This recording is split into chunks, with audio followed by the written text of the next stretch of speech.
दोस्तों क्या हाल है, ठीक हो? तबीयत से ठीक है, अल्लाह तो खुश रखे। मैं थोड़ा दोस्त लियाकत अली खान पुरे तुसा सारा दे पे फेसबुक पेज आज सी आग वेलने दे उते देसी वेलना तो लिखे दूँ कि भाई वेलना किवें बढ़दे गुड़ किवें बढ़दे पूरा प्रोसेस तो लिखे दूँ तो सारे पेज को फॉलो कर गिनो। पहले फ्रेंड आते तो हुण पेज बनाए थे तो कल फॉलो का ऑप्शन आते फॉलो कर गिनो ये देख गिनो ये सारा गुड़ बढ़ता पे, ठीक है ना सही पत बढ़ती भी है तो तफसीली तो पूरा लिखे दूँ थी बड़ी जो कि मैं गुड़ बढ़ती पी है, ठीक है ना जी। गाल है जो तो समझो बुजुर्ग है ना पहले देसी चीज़ा इस्तेमाल करने तो बड़ी उन्होंने जिंदगी लंबी होती है, यानी कि गुड़ इस्तेमाल करने शक्कर इस्तेमाल करने उन्होंने उम्र है जी 100 साल 150 साल 120 साल जी चूरिया कम दिया बुचड़ा कम दिया, ठीक है ना। सारी शक्कर इस्तेमाल करने तो गुड़ इस्तेमाल करने चीनी इस्तेमाल करना करने जदा से अस चीनी शुरू की अस बीमार थी गए लिहाजा कोशिश करें कि अस चीनी इस्तेमाल ना करूँ तो आपको भी मैं आदा मैं कि चीनी इस्तेमाल ना करो कोशिश करो तो गुड़ का इस्तेमाल करो, ठीक है। हम तो तफसीली तो आपको लिखे देते कि भाई कि मैं गुड़ का प्रोसेस थी ना पे तफसीली लिखे दे प्यूँ जो ये वेलना चलता पे से ये जवान गन्ना लेंदा बैठे तो नाल जूस निकलता पे, ठीक है ना। ये देखो ये मशीन चलती पी है गन्ने सटें देखने, ठीक है ना।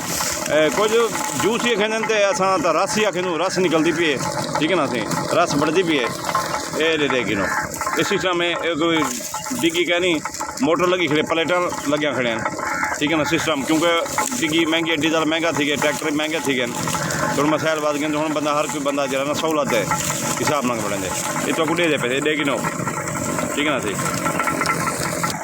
अच्छा सी ये देखो ये रस निकलती पी है, ठीक है सही ये दे गिनो ये जवान वेलने दे गन्ना सड़े ना बैठे ये वेलना चलता पे।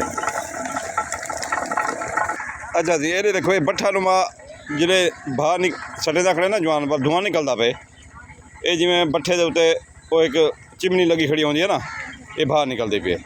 अच्छा जी ये आ गयूँ ये हूँ पकदा पे शीरा, ठीक है ना सी।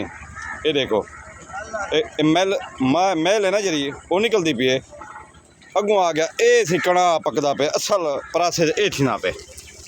चाचा चौकी देर को पकेंदे रहंदो एक घंटा लग वेंदे सही ये जवान सफाई करेंदे खड़ा ये खड़ा तलू भाह लगती पी है ये देखो ये पकदा पे जिले वो पक वैसे प्रोसेस थी वैसे वाल जरा ना ये शीरा बढ़ वैसे वाला गुड़ दे वास्ते सटे सन प्रोसेस करे सन गुड़ बढ़ गए, ठीक है ना सी। ये देखो ये ढेलियाँ बढ़िया पेन ये चाचा शफू वेलने वाला है साडा हमसाया है, ठीक है ना। अस छोटे होंदे आसे तो को गुड़ खमदे आसे ये देखो ये बोरे भरे पेन सारे गुड़ दे। अच्छा जी तो मैं बार बार दसेंदा रहना, ठीक है ना वीडियो दे उत्ते कि भाई चीनी को परहेज करो, ठीक है ना। 5 रुपए 20 रुपए महंगा तो गुड़ शायद थी वेंदा हो लेकिन है असल चीज़, ठीक है ना। बंदा चीनी दी बजाय गुड़ दी तो शक्कर दी, ठीक है ना चाह पका सकते वे सारा कुछ इस्तेमाल घर दे हर शहर गुड़ इस्तेमाल करो कोशिश करो क्योंकि गुजारा नहीं था मिठास हम आदत पै गई बंदे को लिहाजा बेहतर है कि तुसा जरा ना गुड़ इस्तेमाल करो या शक्कर इस्तेमाल करो। दसियम साढ़े बुजुर्ग जरे हैं ना वो हाली तक गंढते वजन 120 साल 30 साल वाले कम करेंदे वजन लेकिन अस अज के दौर चीनी इस्तेमाल करन पे तो बीमार थी गूँ सब शुगर या बीमारियाँ थी गए, ठीक है ना। बड़े मसाइल गरीब लोग नहीं था वाला शुगर थी वजन वाला वैक्सीन वाला टीके वाला गोलियाँ सौ अदाब बढ़ वेंदे लिहाजा बेहतर है एहतियात करो अपनी देहात इतना अपने देहात दे तो गुड़ छोड़ मिल वेंदे शक्कर मिल वेंदी है, ठीक है ना। खुदारा कोशिश करो कि चीनी करूँ अपनी सेहत सही करो, ठीक है। अल्लाह हाफ़िज़।